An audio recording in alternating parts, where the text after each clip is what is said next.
자, 이번 시간은 이제 할인 현금 수지 분석법이라는 주제 가지고 보겠습니다. 일단은 화폐 시간적 가치를 고려한 투자 분석 기법이라는 개념이 될 테고요. 화폐 시간적 가치라고 하는 것이 앞에서 미래 가치 계수라는 개념이 있었고 현재 가치 계수라는 개념이 존재했었습니다.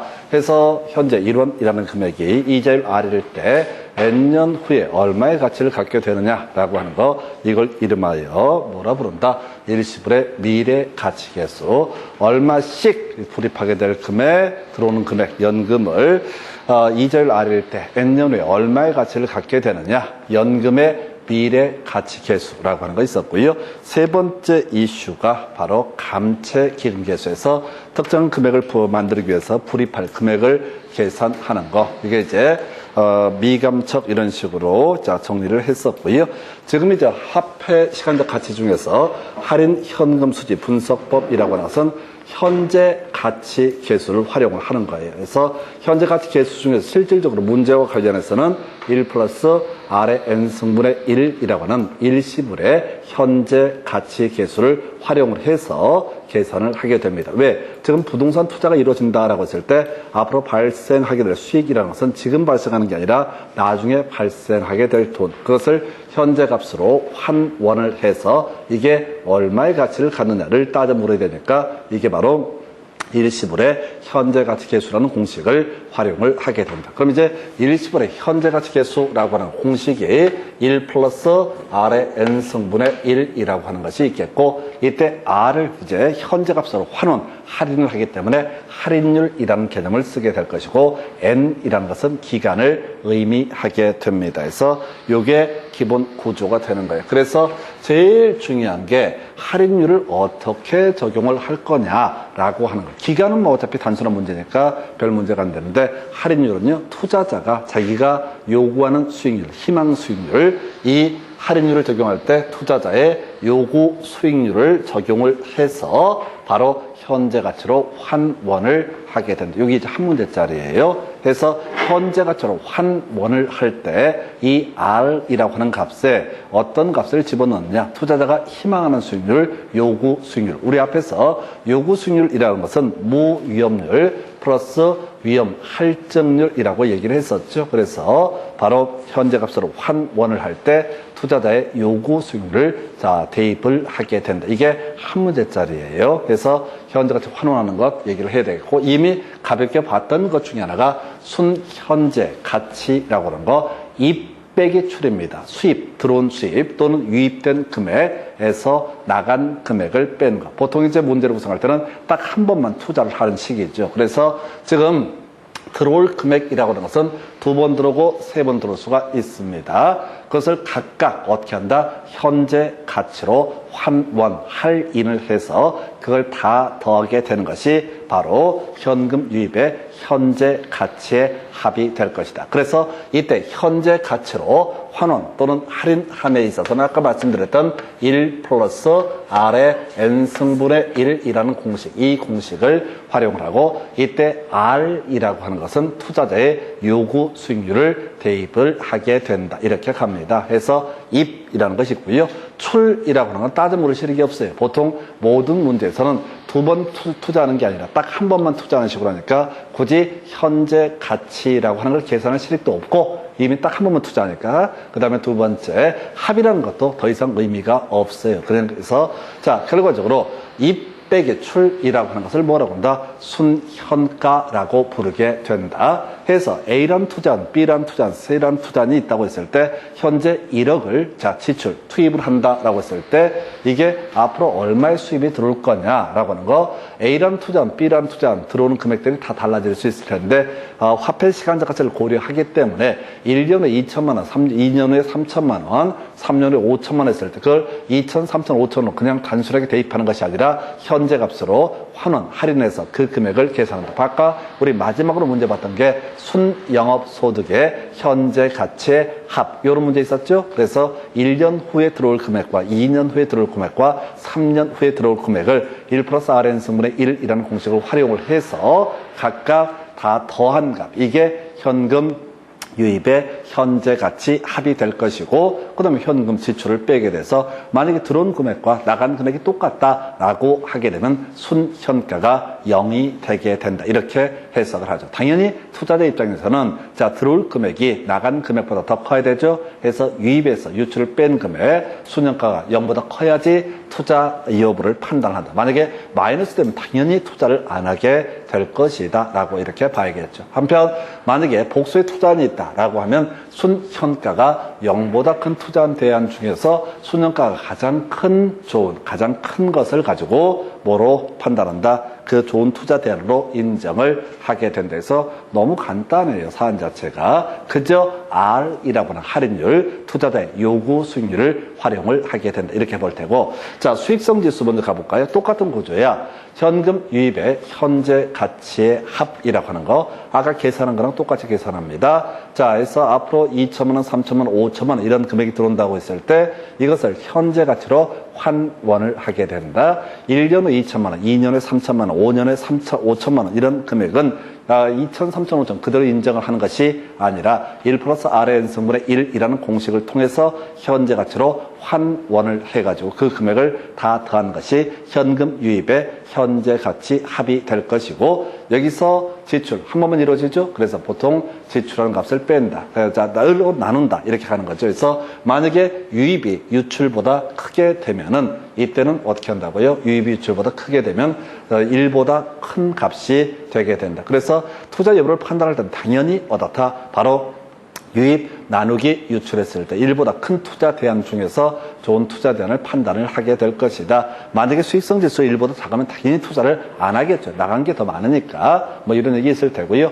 복수의 투자안이다. 그러면 수익성 지수가 1보다 큰 투자 대안 중에서 중에서 수익성 지수가 가장 큰 투자 대안에 대해서 투자가 이루어질 것이다. 그래서 결국은 입출이야. 모든 얘기 시작. 뒤에 문제 보면 유치의 극치야. 입 빼기 출, 입 나누기 출 이런 기본적인 용어를 가지고 나오고요. 어려운 게 뭐라고요? 바로 R이라고 하는 것. 투자자의 요구 수익률을 할인율로 적용을 하게 된다라고 할 것. 해서 같은 투자 대안이라 할지라도 2천만 원, 3천만 원, 5천만 원 이런 들어온 투자 대안이다. 3천만 원, 5천만 원 투자해서 1년 후 2천만 원, 3년 후 2년 후 3천만 원, 3년 후 5천이라는 금액이 들어온다고 전제를 했을 때 어떤 투자자는 투자를 할 수도 있고 또 어떤 투자자는 투자를 하지 아니할 수도 있다. 왜? 바로 R이라고 하는 투자자의 요구 수익률에 따라서 투자의 적격성 여부가 달라지기 때문에. 그래서 같은 2천, 3천, 5천도 만약에 지금 R이라는 값이 만약에 10%다 할 때하고 뭐 90%다 극단적인 이런 경우로 상장을 하게 되면 이게 순현가가 또 수익성 지수가 순현가가 0이 안 되는 경우, 0보다 작은 경우도 발생할 수 있고 수익성 지수가 1보다 작은 경우도 발생할 수 있다. 그래서 결국은 동일한 현금 흐름에 대해서 투자자별로 어떻다? 투자의 적격성 여부를 판단함에 있어서 이렇게 달라지는 부분들이 있다. 이렇게 정리를 합니다. 그래서 이렇게 수익성 지수라는 개념까지 보셨고요. 제일 골치 아픈 게 내부 수익률이라고 하는 거. 자, 앞에서 지금요, 자, 순현가라든가 수익성 지수라고 하는 것은 자기가 직접 투자자 요구 수익률로 할인을 해서 개선을 해낼 수가 있습니다. 그런데 내부 수익률이 뭐냐라고 했을 때 이렇게 정의합니다. 현금 유입의 현재 가치 합과 현금 유출의 현재 가치 합이 같아지는 그 할인율을 가리켜서 내부 수익률. 그러면 이제 유입하고 유출이 똑같으면 순현가가 0이 되는 할인율, 또 유입과 유출이 똑같으면 수익성 지수가 1이 되는 할인율을 가리켜서 이걸 가리켜서 뭐라 부른다? 바로 내부 수익률이라고 부르게 된다. 그래서 이게 이제 좀 애매하게 되어 있는데 내부 수익률이라고 하는 것이 자, 지금 어떤 투자자가 A라는 투자자가 요구 수익률 얼마를 딱 제시를 해서 순현가가 0이 됐다. 근데 B라는 투자자 입장에서 자신에게 또 뭐가 있을 것이다? 요구 수익률이 있게 될 것이다. 그래서 기존 다른 투자자가 제시했던 요구 수익률을 기준해서 순현가가 0이 되고 수익성 지수가 1이 되는 그런 수익률이 만약에 5%가 된다라고 한번 전제를 해볼게요. 근데 5%라는 것이 내부 수익률로 계산이 됐는데 이 사람 생각하기에 난 6% 대에 투자할 거야 라고 판단하게 되면 어떻다? 투자 기각 결정을 하게 될 테고 나는 4%만 받으면 되는데 다른 일반적인 바로 요구 수익률에 따라서 요구 수익률이 5%가 됐다라고 치면은 나는 어떻다? 투자를 하게 될 것이다. 그래서 이게 용어가 좀 어려워. 갑자기 요구 수익률, 투자자의 요구 수익률을 가지고 뭘 구한다? 바로 이렇게 내부 수익률을 구하게 될 것인데 갑자기 또 나의 요구 수익률이라는 개념이 나오게 되는 거야. 그래서 일반적인 요구 수익률, 투자, 일반 대중이 5%는 투자할 거야 라고 해서 5%를 대입했더니만 순현가가 0이 되고 수익성 지수가 1이 된다라고 전제가 됐을 때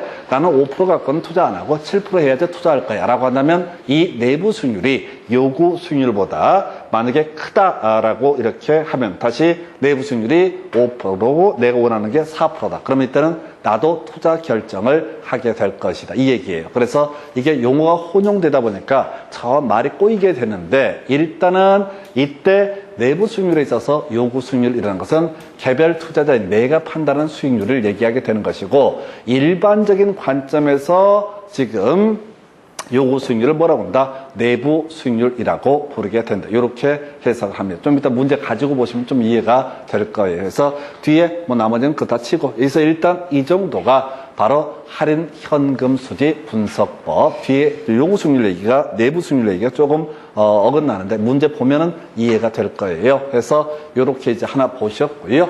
자, 그 다음에 이제 지금 세 가지 방식이 있는데 세 가지 방식이 자 볼까요? 자.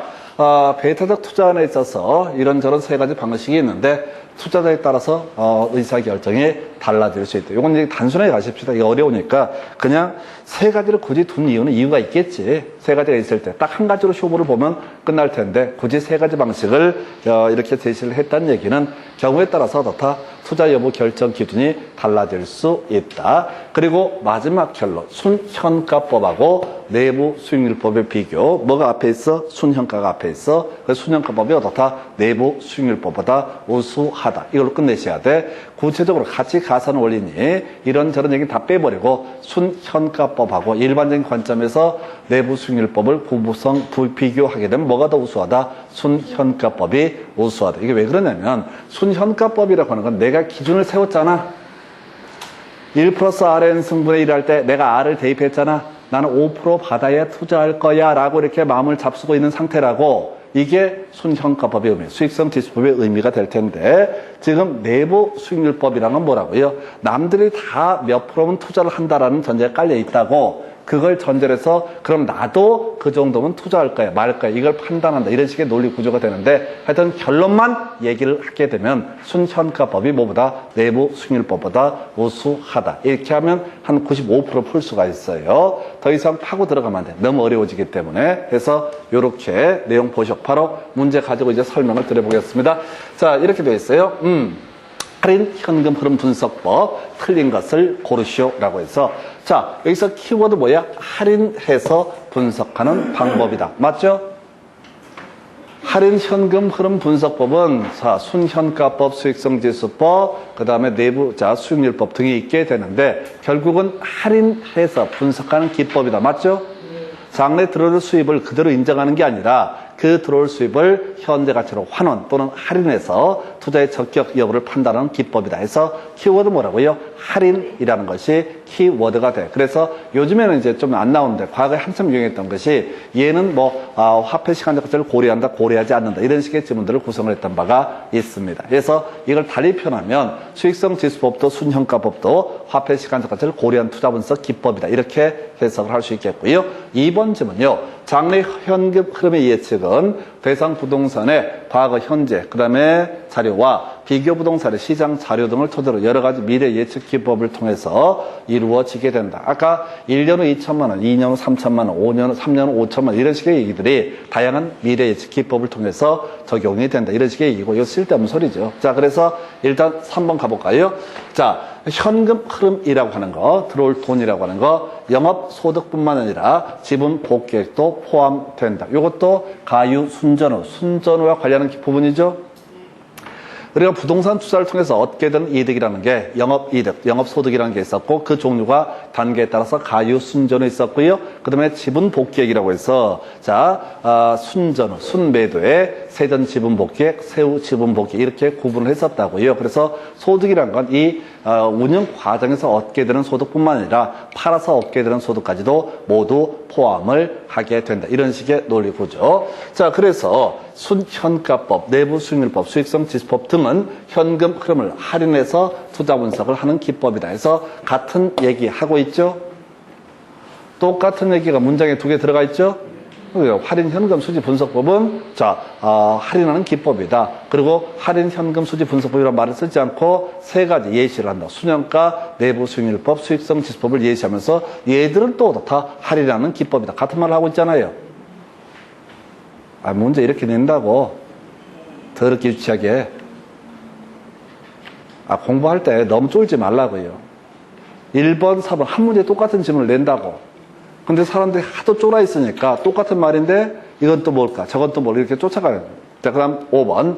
할인 현금 흐름 분석법에서 사용하는 요구 수익률에는 세후 수익률, 종합환원율, 지분 배당률 등이 있다. 이게 좀 어려웠어. 자, 할인 현금 흐름 분석법 중에서 순현가법, 수익성 지수법에서는 그 자신 투자를 하고자 하는 사람의 요구 수익률, 희망 수익률, 그게 바로 할인율이 되게 된다. 그래서 뜬금없는 얘기를 쭉 하고 있는데 예를 들어서 세후 수익률, 뭐였었죠? 세후 수익률, 세후 수익률, 세후 수익률, 지분 투자액분의 세후 현금 소지, 화폐 시간적 가치를 고려하지 않는 투자 분석 기법이죠. 아니, 앞에서 승수법, 수익률법, 비율 분석법 이런 것들은 화폐 시간적 가치를 고려하지 않는 투자 분석 기법이라고요. 2번째, 종합환원율, 총투자액분의 순영업소득. 이거죠? 역시 화폐 시간적 가치를 고려하지 않는 투자 분석 기법입니다. 그러니까 5번 뒤에 지분 배당률, 지분 투자액분의 세전 현금 수지죠? 그래서 이 문제는 왜 틀렸다가 아니라 말 자체가 되지 않는다고요. 할인 현금 흐름 분석법이라고 해서 모두 요구 수익률을 적용하는 것도 아니고, 아까 순현가법, 수익성 지수법은 투자자의 희망 수익률, 요구 수익률을 가지고 할인을 한다라고 했었죠. 그러니까 할인 현금 흐름 분석법이라는 말을 함부로 쓰면 안 돼. 여기서 내부 수익률법에는 할인율이라는 개념 자체도 존재하지 않아. 그래서 이건 말 자체가 개소리야. 왜 틀렸다가 아니라 말 자체가 되지 않아. 그래서 다시 정리하면 순현가법에 있어서는 할인율, 자신의 투자하고자 하는 사람의 요구 수익률을 할인율로 적용한다. 수익성 지수법도 투자자의 요구 수익률을 할인율로 적용한다. 그런데 내부 수익률법은 투자자, 자신이 투자하고자 하는 사람의 요구 수익률이 아니라 세상이 그렇게 얘기할 때 그걸 기준으로 해서 바로 투자의 적격 여부를 판단하는 것을 내부 수익률법. 그래서 5번 지문을 틀리게 뽑았는데 이런 문제가 제일 까다로워요. 왜가 아니라 말 자체가 아예 안 되게 구성을 해서 이걸 틀리게 뽑아서 상당히 어려웠던 문제. 아마 지금 이 중에서 제일 힘든 문제가 5번 지문. 이 지문은 사실은 1번, 2번, 3번, 4번을 가지고 추론하는 걸 별개의 문제로 직접 이게 뭐가 틀렸다 맞았다를 갖고 풀기는 어려웠던 문제가 되게 됩니다. 지금 생각해 보셔야 돼. 오늘 7문제 버렸었는지. 자, 아니야. 7문제 못 버렸어. 이 문제는 사실 버리는 문제. 나머지가 간단해서 찍어낼 수가 있었던 그런 문제가 되게 됩니다. 그 다음 문제 가서 보겠습니다. 자, 투자의 타당성 분석 등에 관한 설명, 옳은 것을 고르시오. 그래서 내부 수익률이라는 것은 순현가를 0으로 만드는 할인율이죠. 그죠? 수익성 지수를 1로 만드는 할인율이죠. 현금 유입하고 현금 유출이 같아지는 할인율을 가리켜서 바로 내부 수익률. 그래서 순현가 0이 되는 할인율, 수익성 지수가 1이 되는 할인율. 근데 0보다 작게 하는 율. 말도 안 되는 얘기를 하고 있죠. 그래서 틀렸다 이런 얘기야. 이런 게 어렵다니까. 거의 줄줄줄 외우지 않으면 갑자기 이상한 얘기가 나오면 이건 또 뭐지 이렇게 한다고. 다시 내부 수익률은 현금 유입과 유출을 같게 하는 그 할인율. 남들이 투자할 때 유입과 유출을 같게 했던 그 할인율을 가리켜서 내부 수익률. 같으니까 유입에서 유출 빼면 0이 되고 유입에서 유출 나누면 1이 되기 때문에 순현가를 0이 되는 할인율, 수익성 지수가 1이 되는 할인율을 가리켜서 내부 수익률이라고 정의하죠. 1번 틀렸고요. 2번 수익성 지수. 자, 지출 합계에서 다 수입 합계로 나눈 값. 틀렸죠? 유입 빼기 유출, 유입 나누기 유출이죠?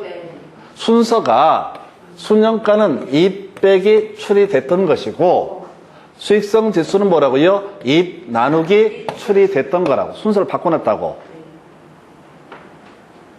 거봐요. 초등학교 좋은 데 나와야 되잖아. 아무것도 하는 거야. 초등학교 좋은 데 나오면 자신감 있어갖고 쉽게 풀어가. 근데 초등학교 안 좋은 데 나오면 쫄아가지고 벌벌 떨어. 2번 틀렸고요. 순현가는 유입의 현재 가치에서 유출의 현재 가치를 빼는 값이다. 답 3번이죠? 이 빼기 출이니까. 당황스러운 거야. 뭐 이런 걸 답을 뽑고 지랄이야. 총계사학은 어렵다고 그래서 공부 뒤지기 어렵다고 했었는데 어떻게 이런 걸 답을 뽑지? 그래서 수험생들은 이런 문제가 나오게 되면 절대로 3번을 못 찍습니다. 장난치는 것 같거든. 나 같은 개쓰레기가 어떻게 바로 답을 맞출 수 있겠어라고 자학을 해. 그러면서 아니야. 뭔가 음모가 있을 거야. 이렇게 쉬운 문제가 나올 리가 없어. 얼마나 개론이 어려운데 라고 해갖고 나머지 불안해서 다시 4번을 봐. 회수기간. 뭐죠? 투자한 자본의 회수기간을 따지는 거죠. 투자한 자본을 몇 년 만에 회수하는가, 몇 개월 만에 회수하는가, 이걸 따지는 게 회수기간법이라고. 회수기간은 투자 시점에서 발생한 비용을 회수하는 데 걸리는 기간을 말하고, 회수기간법에서는 투자한 중에서 회수기간이 가장 장긴 투자를 선택한다. 이건 정신상태가 완전 병증이 심각한 거지. 1억을 꼬라박는데 어떤 투자는 2년 만에 다 회수를 해. 어떤 투자는 25년이 걸려. 그럼 나는 25년을 선택해야지 라고 하는 정신 나간 놈이 누가 있겠어. 아니 다 안다고. 근데 문제로 나오면은 잠깐만 회수기간이 장긴 투자 곰곰이 생각을 해. 막 꼬이기 시작해. 말도 안 되는 소리를 하고 있으니까. 5번쯤은 순현가법과 내부 수익률법에서는 할인율로서 요구 수익률을 사용한다. 그리고 대부분 이걸 찍어. 틀렸죠? 5번을 찍게 돼 있어. 순현가법하고 수익성 지수법에서는 할인율을 쓰죠. 1 플러스 R의 N승분의 1이라는 공식을 활용하는 게 순현가법하고 수익성 지수법이라고. 근데 내부 수익률법에서는 할인율을 따로 정하지 않는다고. 다른 사람들이 정해놓은 할인율, 그걸 가지고 자기가 판단을 한다고. 다른 사람들이 다 얘기한다고. 이 투자 안에서는 5%의 수익률이 나옵니다. 라고 얘기를 하면은 그때 가서 편성한다고 해야 되나? 그럼 나는 6% 원하니까 투자 안 할래. 또는 나는 4% 원하니까 투자할래. 이런 식의 개념을 내부 수익률법이라고 부른다고. 그래서 내부 수익률법은 따로 할인율을 적용을 한다, 하지 않는다? 하지 않는다라고 하는 거. 자, 이 문제예요. 28회 때 구성되고 앞에 문제로 또 비교를 해봐야 돼. 28회 때 똑같은 문제를 막 깔아놓은 거야. 이게 묶어서 한 해 똑같은 문제를 막 2개씩 구성을 해버린다고. 이게 이제 기출의 특징이야. 짜증나게. 예를 들어서 우리가 공부를 할 때, 자, 감정평가론 이런 걸 공부할 때, 자, 원가법 하나 나오면 수익환원법 하나 나오면 좋을 것 같은데, 실제 문제 구성하는 영역을 보면 원가법 2개를 뽑아버려요, 막 문제를. 그건 출제는 귀찮아서 그런 거야. 이렇게 내도 틀리고 저렇게 내도 틀릴 거니까 대충 내는 거예요. 그래서 지금 회차까지 똑같이 할인율 얘기를 하고 있어요. 그래서 자, 이 문제는 답이 얼마나 쉬워요, 3번이. 그래서 자꾸 무슨 생각을 하셔야 되는, 여러분들이 공부하는 과정에서 이 문제는 앞으로 기억 안 날 거예요. 너무 쉬우니까. 그리고 아까 어려운 문제, 그런 거 위주로 자꾸 봐. 그러면 이제 시험 문제는 되게 어렵다는 선입관을 갖게 돼. 그래서 어쩌다 시험 문제에서 쉽게 주더라도 쫄아갖고 못 찍어. 설마 이렇게 쉬운 건 안 나올 거야 라고. 뭔가 음모가 있을 거야. 그래서 예를 들어서 얘를 놓치면 이게 의심의 차. 뭔가 너무 쉬운 것 같아 패야 돼. 그리고 5번 보니까 오케이, 요구 수익률, 나이스. 이거 내가 외워놨지. 내가 함정에 빠질 줄 알고 3번 생각 안 하고 5번만 보면서 삐리 꽂혀버려. 그리고 5번 꼭 찍으면서 흐뭇한, 오늘 하마터면 함정에 빠질 뻔했네. 요렇게. 되게 쉬워요. 그래서 자, 이건 답은 3번이고 5번쯤은 중요한 거라고 그랬어요. 수익성 지수법하고 요구, 자, 다시 순현가법 요 두 군데서는 1 플러스 Rn 성분의 1 있을 때 이때 R이라고 하는데 자신의 요구 수익률을 적용을 해서 현재 가치를 계산을 하게 된다. 이렇게 보셨습니다. 답은 3번. 자, 그 다음 문제.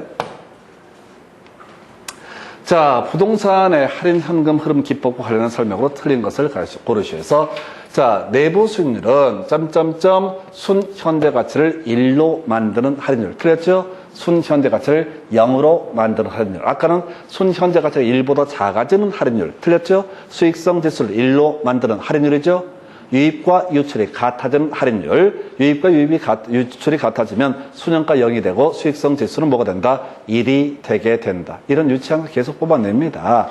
2번 질문이요. 순 현재 가치는 투자자의 요구 수익률로 할인한 현금 유입의 현재 가치에서 현금 유출의 현재 가치를 뺀 값이다. 맞죠?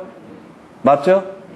현재 가치로 환원할 때 자신의 투자자의 요구 수익률을 활용을 한다. 해서 2번 옳은 표현. 1번이 틀렸었나요? 네, 그 다음에 3번 질문. 할인 현금 흐름 기법이란 일정한 할인율로 할인해서 투자 의사를 결정하는 기법에 대해서 옳은 표현. 4번 수익성 지수는 투자로 인해서 발생하는 현금 유입의 현재 가치를 현금 유출의 현가로 나눈 값, 유입 나누기 유출. 이게 뭐가 된다? 바로 수익성 지수. 그럼 거꾸로 이렇게 할 수도 있겠다. 현금 유출의 현가 합에 대한 현금 유입의 현가 합의 비율을 말한다. 맞죠? 빨라서 못 얻어먹었다. 다시 2분의 1. 오늘 망할 놈은 2분의 1은 뒤지게 구하네. 1 나누기 2. 이걸 2분의 1이라 부르고 2에 대한 1의 비율. 이것도 맞는 거죠? 그럼 이걸 이제 거꾸로 할 때 이렇게 한다. 유입을 유출로 나눈 비율. 이렇게 얘기할 수도 있고, 현금 유출의 현가 합에 대한 현금 유입의 현가 합의 비율을 말한다. 이렇게 해도 옳은 표현. 그러니까 똑같은 문제 구성 안 하려고 조금씩 바꿔치기 할 수가 있고, 아까 구성할 때 틀리게 하면 순서 바꿔버리면 그건 틀렸다. 이렇게 설명을 드렸습니다. 그래서 지금 지문 구성하는 것들을 보면 출제위원들이 2분의 1 얘기만 계속 하고 있는 거야. 아까 2분의 1을 2를 1로 나눈 값 이런 식으로 틀리게 뽑았던 적이 있었다고요. 그래서 그냥 분모 읽는 방법, 분수를 읽는 방법 가지고 끊임없이 구성이 됩니다. 자, 민감도 분석, 몰라도 해서 이게 위험을 측정하는 방법 중에 하나가 민감도 분석이라는 개념인데 신경 끄시고 앞에 4개 가지고 해서 답은 1번. 그 다음 문제 가볼까요? 자, 수익성 지수법에 따른 부동산 사업의 투자 분석으로 틀린 것을 고르시해서 25회 때 나왔던 문제, 뒤지라는 문제 되겠습니다. 못 푼다고? 이건 10분쯤 시간이 걸려. 근데 연습을 몇 개, 한두 개를 하긴 할 텐데, 이런 문제는 지금에 와서는 내지 않는 패턴이에요. 지금 문제를 보면서 뭘 느끼게 되냐면, 앞에 24회 때 문제가 하나 있었는데, 계산이 겁나 복잡한 문제, 이런 것들이 옛날에 냈던 문제고, 요즘엔 계산이 복잡한 문제를 잘 내지 않는다. 깔끔하게 딱딱 공식에서 그렇게 간다. 그래서 개념만 좀 설명을 드릴게요. 자, 지금 수익성 지수를 구해라. 이런 식의 논리 구조인데, 지금 수익성 지수를 구하려면 뭐가 필요해? 1 플러스 R의 N승분의 1이라는 공식이 필요하죠? 앞으로 들어오게 될 금액을 현재 가치로 환원을 해야 된다고요. 그게 뭐라고 공식이? 1 플러스 R의 N승분의 1. 이때 이 R의 자리에다가 투자자의 요구 수익률을 집어넣게 된다. 여기서는 문제에서 0.1을 주고 있다고요. 되셨어요? 그러면 이제 지금 수익성 지수를 구하려면 어떻게 돼? 유입 나누기 유출이 돼야 되죠? 다시 수익성 지수는 뭐라고요? 유입 나누기 유출이 돼야 되죠? 유입 나누기 유출이죠? 근데 유입의 현재 가치 합에서 유출의 현재 가치 합으로 나눠줘야 되죠? 그죠? 그래서 이 사안은 이런 논리 구조가 되는 거예요. 지금 보게 되면은 121만 원 들었죠? 근데 121만 원, 1년 후에 121만 원이기 때문에 지금의 121만 원 관련이 없어요. 그럼 이것을 현재 값으로 환원을 해줘야 돼. 어떻게 해야 된다고? 1 플러스 R의 N승분의 1이라는 공식을 활용을 해서 어떻다? 요걸 계산을 해줘야 된다. 이런 논리가 되게 되는 겁니다. 그래서 지금 이제 논의를 삼게 되면 계산하면 이런 식이 되는 거야. 121만 원 곱하기 1 플러스 0.1의 1승이 되겠죠. 1년 후니까 1승분의 1이라고 하는 거. 이걸 곱하게 되면 121만 원이 현재 얼마의 가치를 갖게 되는가. 이게 나온다고. 그럼 이제 우리가 계산할 때는 1 나누기 1.1을 먼저 계산하면 되겠죠? 그죠? 또는 이제 귀찮으면 이렇게 하면 되는 거지. 121만 원 나누기 1.1 하게 되면 이게 110만 원이라는 값이 나온다고. 이거 나누기 얼마? 100 하게 되면 나누기 100 하게 되면은 이게 1.1 1이라는 거. 그래서 A라는 사업에 있어서 수익성 지수는 1.1이 나온다. 다시 순서대로 가볼게요. 현금 유입의 현재 가치를 계산해 봐야 되죠. 121만 원이라는 것은 1년 후의 금액이고 지금 할인율 0.1 이렇게 되어 있거든요. 그래서 1.1분의 1이라고 하는 것이 바로 일시불의 현재 가치 계수. 그래서 121만 원을 1.1로 나누면 110이 되고 110을 다시 유출로 나누게 되면 이게 뭐가 된다? 수익성 지수가 되게 된다. 이런 얘기라고. 두 번째 이슈도 되게 간단해요. 이게 실질적으로 이제 시간이 너무 많이 소요되는데, 자, 130, 이제, 자, 130이 나와야겠지. 자, 130 나누기 뭐가 돼요? 1.1 하게 되면은 128.9 이렇게 대략 128.9라는 값이 나와. 그럼 여기서 뭘 또 나눠줘야 돼? 유입. 유출. 입 나누기 출이니까 이걸로 120으로 나눠줘야 된다고요. 120으로 나눠주게 되면 대충 1.07이라는 값이 나오게 된다. 똑같은 구조로 가는 거라고요. 세 번째 구조를 보니까 180이죠. 180만 원이라고 하는 것을 얼마로 1.1분의 1을 곱하는 게 아니라 1.1로 나눠주게 되면은 이 값이 지금 163 얼마 나오거든요. 163을 다시 뭐로 나눠줘야 돼? 지금 150으로 나눠주게 되면 10.9 이런 10.9가 나와야 되나? 1.9가 되겠죠? 1.09 사주가 잘못되어 있어요. 그래서 이렇게 네 번째 200이라고 하는 금액을 200이라고 하는 것을 지금 1.1로 나눠주게 되면 181 대충 나오고요. 이걸 다시 얼마로 나눠주면 170으로 나눠주게 되면 1.06이라는 값이 수익성 지수가 나온다고요. 그래서 이게 이제 이런 식으로 계산을 해서 지문을 가지고 문제를 풀어가는 건데 요즘엔 잘 내지 않는다고. 잘 내지 않는 건데 어쨌든 훈련하는 거. 수익성 지수 입 나누기 출. 근데 입은 현재 가치로 다 환원을 해줘야 된다. 이때 환원하는 공식이 뭐라고요? 1 플러스 R의 N승분의 1이라는 공식을 활용을 하게 된다. 이렇게 그림을 잡게 됩니다. 그래서 이렇게 해서 자, 그래서 지금 이제 뭐 답은 뭐 알아서 보시고요. 그 다음 문제. 자, 요거 이제 드디어 요 내부 수익률 얘기를 하나 설명을 드리려고 이 파트를 보고 있는데요. 자, 이것도 옛날 문제고요. 개념을 잡기 위해서 보는 겁니다. 앞에서 순현가가 0이 되는 할인율, 수익성 지수가 1이 되는 할인율. 누가 다른 사람이 자, 요구 수익률을 입력을 했더니만 그것이 순현가가 0이 되고 수익성 지수가 1이 되면 그 다른 사람의 요구 수익률을 뭐라 부른다? 바로 내부 수익률이라고 부르게 된다. 그래서 다른 사람의 요구 수익률 기준으로 해서 내가 그 사람보다 좀 낮아도 되면은 낮은 수익률을 희망하면은 그냥 투자 결정이 이루어질 수 있겠고 자신의 요구 수익률이 내부 수익률보다 낮으면 한편 자신은 뭐 7%를 원하는데 딴 사람이 6% 했을 때 순현가가 0이 된다. 그러면 나는 그때 투자 결정을 하지 않게 될 것이다. 이런 논리 구조예요. 자, 해서 가볼까요? 지금 보니까 뭘 물어봤냐면 자, 뭐라고 돼 있어? 순현가를 구하시오 라고 돼 있죠. 그리고 내부 수익률을 구하시오. 먼저 순현가를 구해야 돼. 순현가 자, 지금 5천만 원 들어왔죠? 5천만 원 지출합니다. 나중에 1년 후에 들어온 게 얼마야? 6천만 원. 공식이 뭐야? 1 플러스 R의 N승분의 1이라는 공식을 활용해야 되죠. R이 뭐야? R이 얼마가 주어져 있어? 20% 주어져 있죠? 그럼 1.2가 되는 거지. 1년 후가 1승. 그러면 이제 6천만 원.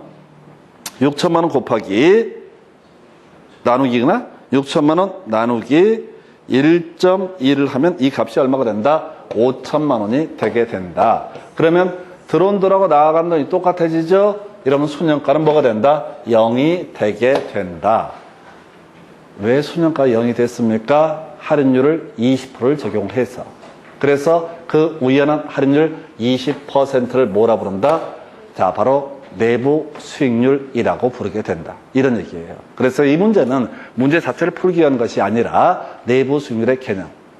다른 사람들이 어떻게 했다고요?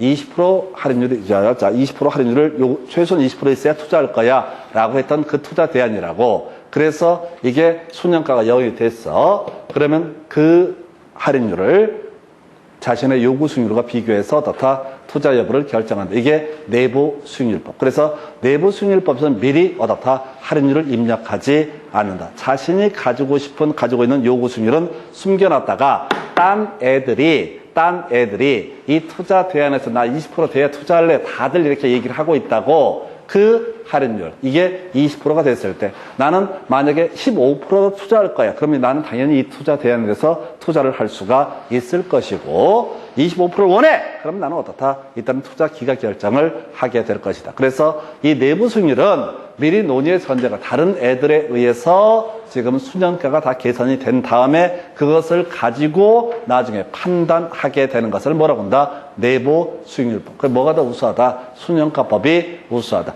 얼마나 자신이 없으면 뒤에 짱박히하고 눈치 보다가 나도 할래 이 지랄 하냐고. 이게 내부 수익률법의 의미가 됩니다. 그래서 순형가법하고 내부 수익률법을 비교했을 때 뭐가 우수하다? 순형가법이 우수하다. 그래서 이 두 개 문제는 계산 문제. 아까 우리 25회 때 문제, 그 다음에 24회 때 문제는 개념 물어보는 식의 문제예요. 근데 요즘은 거의 출제 안 되는 영향이 있고요. 자, 뒤에 문제들 가서 보겠습니다. 자, 이제 전반적으로 묶어봤어요. 자, 회계적 이익률이라고 하는 것은 연평균 순이익을 연평균 투자액으로 나눈 비율. 맞죠? 연평균 투자액분의 연평균 순이익. 자, 우리 앞에서 수익률법, 수익률은 들어올 돈이 분자의 자리에 있었어요. 해서 종합환원율, 총투자액분의 순영업소득.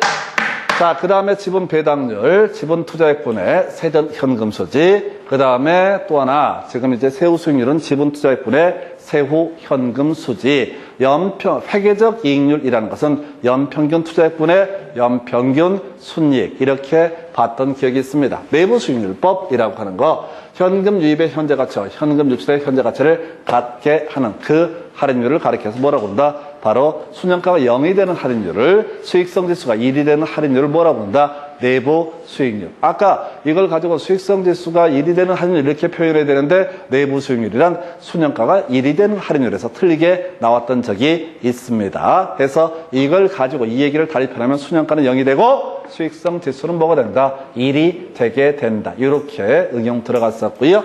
자, 3번 수년가는 화폐 시간적 가치를 고려한다. 셋 다 화폐 시간적 가치를 고려한다. 네 번째, 순현가가 0보다 작으면 투자의 타당성이 없다고 볼 수 있다. 옳은 표현. 자, 지금 들어온 금액이 나간 금액보다 더 많으면 당연히 투자의 타당성이 없다. 5번 수익성 지수는 뭐야 이게? 화폐 시간적 가치를 고려하지 않는다. 이유치 찰나는 걸 갖고 답을 구성을 했던 사례 해서 이렇게 보셨고요. 이것도 그래. 아까 24회든가 25회 때 수익성 지수 계산하는 문제 나왔었거든요. 그리고 한 문제에서 수익성 지수는 화폐 시간적 가치를 고려한다, 고려하지 않는다 이런 걸 갖고 답을 뽑아. 지금 계산 문제 한두 개 제외하고요. 아까 이거 이거 너무 간단한 거야. 그 간단한 것도 못해서 틀린다고 해서 간단한 몇 개를 숙지하는 게 필요하겠다. 그 다음, 자, 부동산 투자 분석 기법 등 틀린 것을 고르시오 해서 할인 현금 수지법은 자,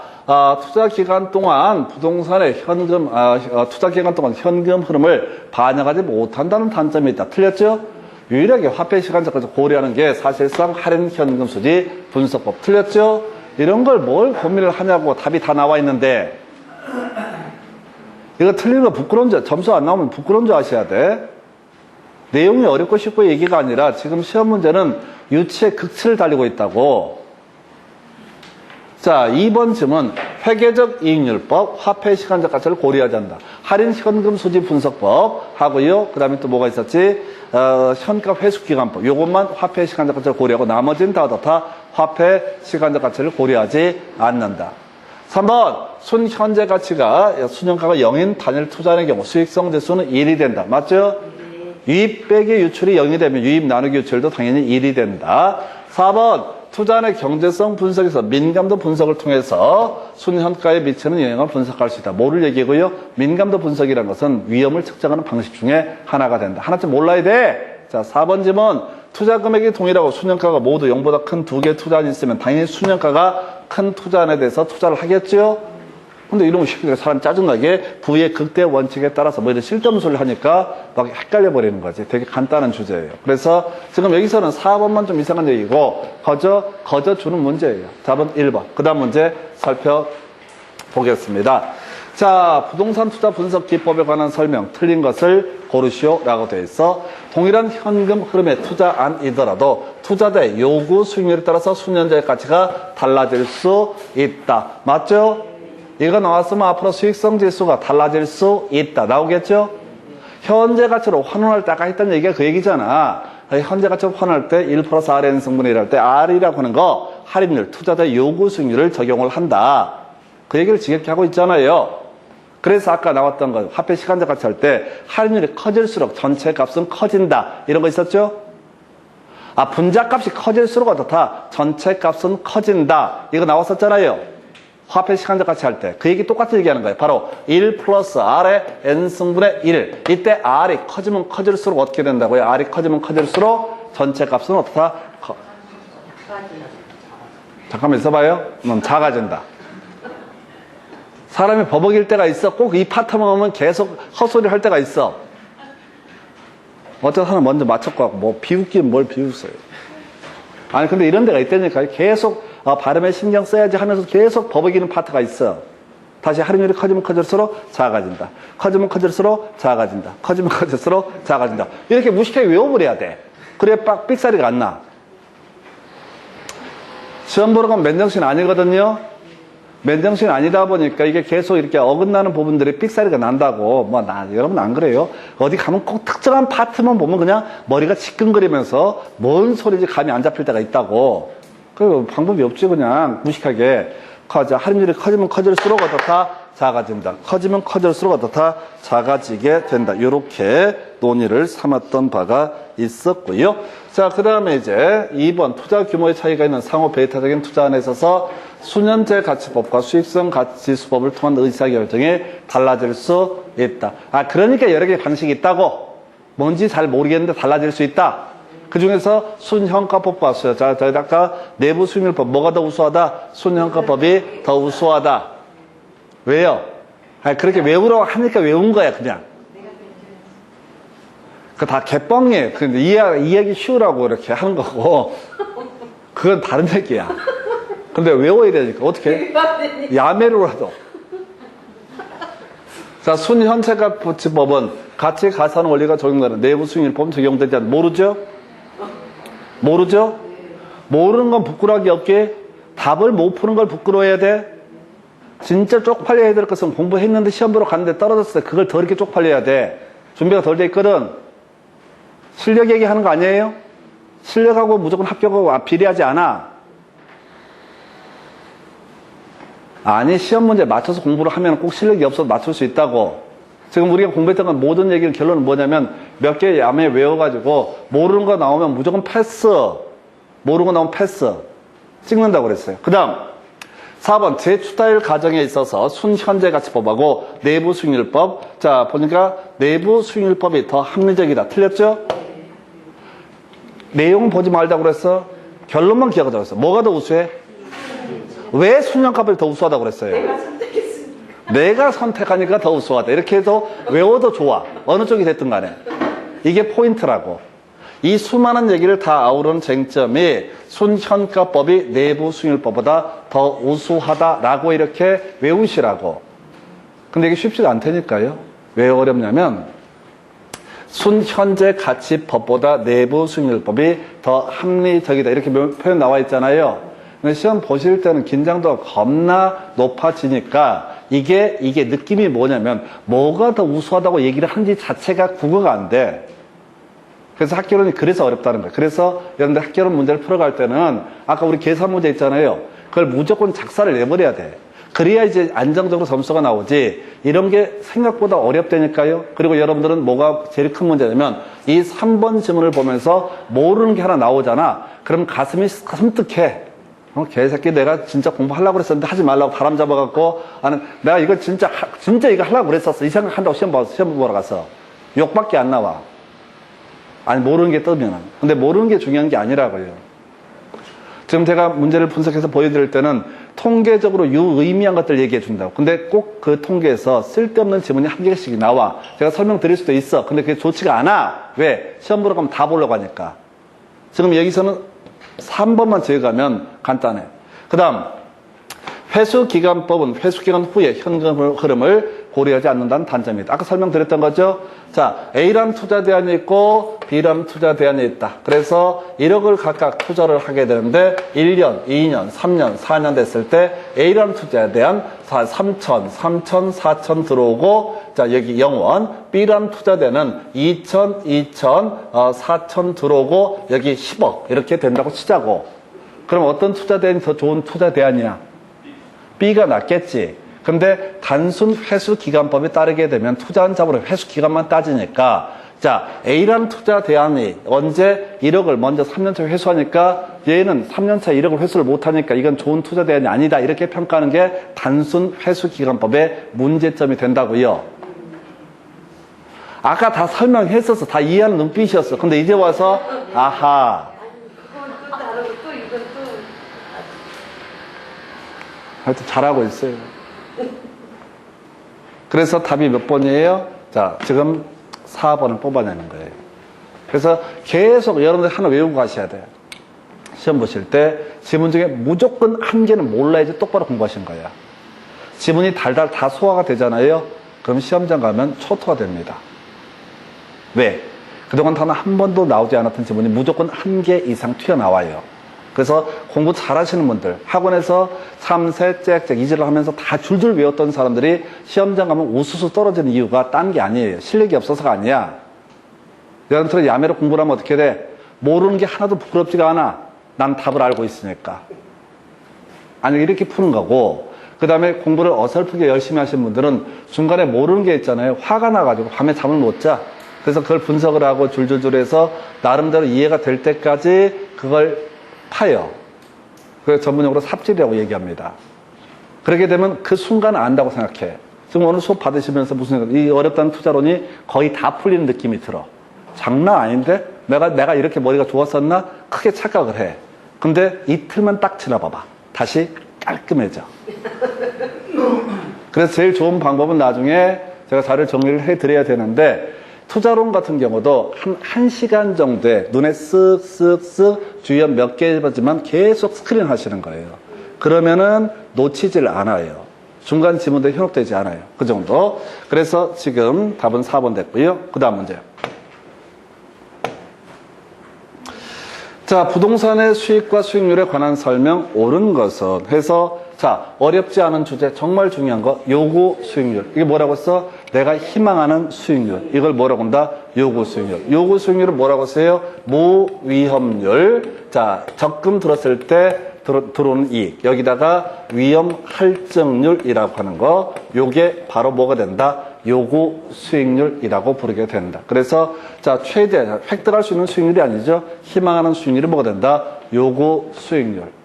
2번 지문이요. 총 투자 수익률은 예, 우리 공부 안 하셨어.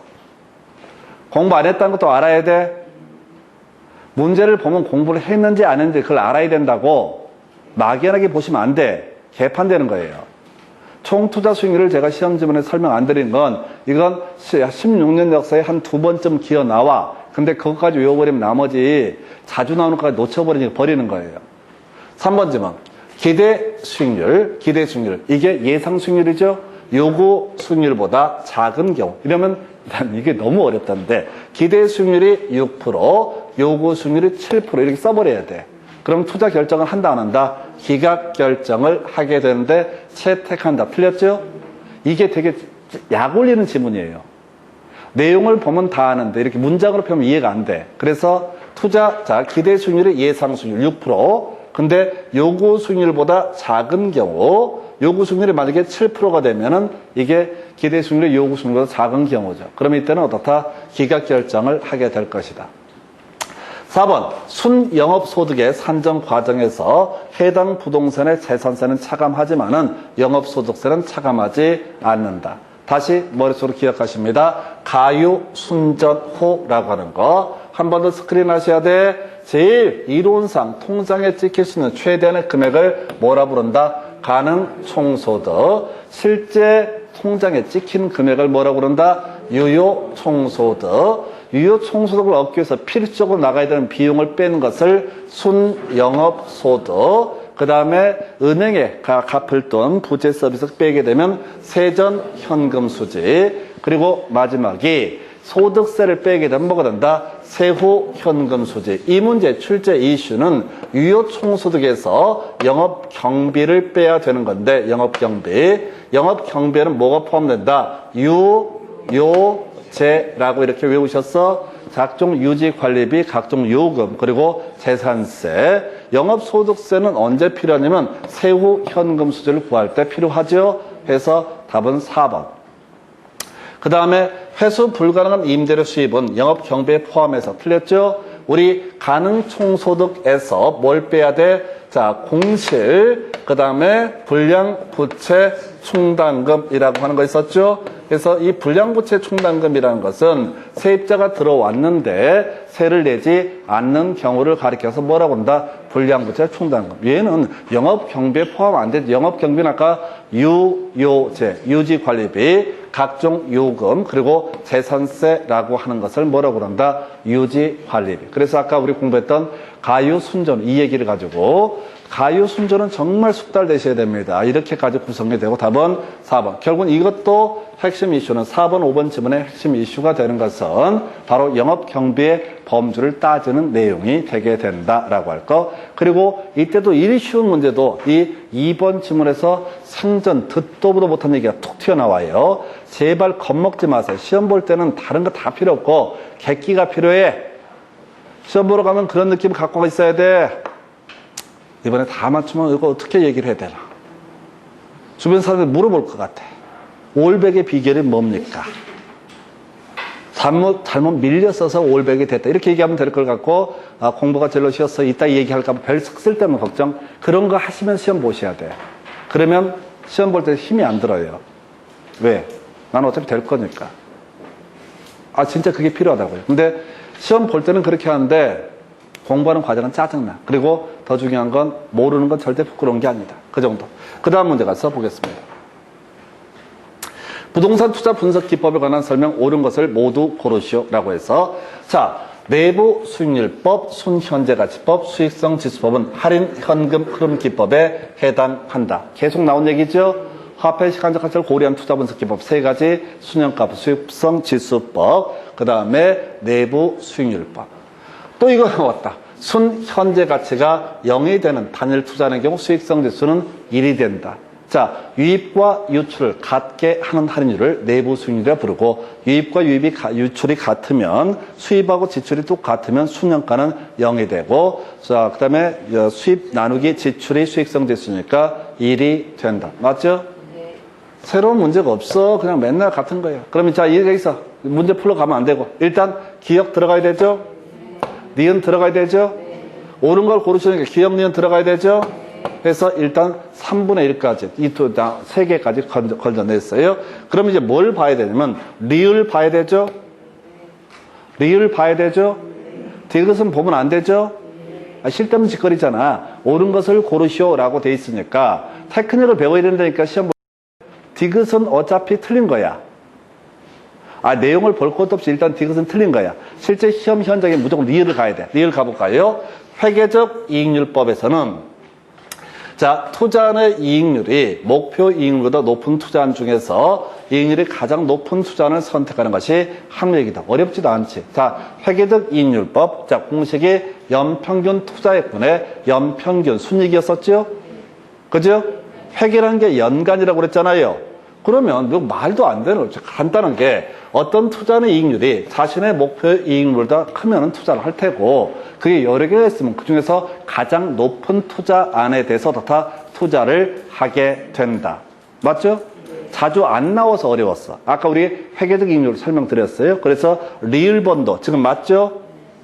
맞죠? 이제 미음번까지 봐야 돼. 지금 얘가 뭐야? 잠깐만. 기역, 니은, 리을 두 개 있죠? 그럼 미음번까지 봐야 돼. 미음이 맞나 틀리나를 봐야 돼. 자, 내부 수익률법에서는 내부 수익률하고 실현 수익률이 아니라 나의 요구 수익률을 비교해서 다 투자 여부를 결정한다. 기억나시죠? 네. 내부 수익률법에서는 다른 사람이 순영가가 0이 되는 환원자 할인율 또는 다른 사람이 수익성 지수가 1이 되는 할인율을 가지고 그러니까 이게 얘기가 뭐냐면 일반인들이 이 투자 안에 대해서 20%가 되게 되면 투자를 하겠다라고 이렇게 결론을 내렸어. 그러면 이것을 뭐라 부른다? 내부 수익률. 그죠?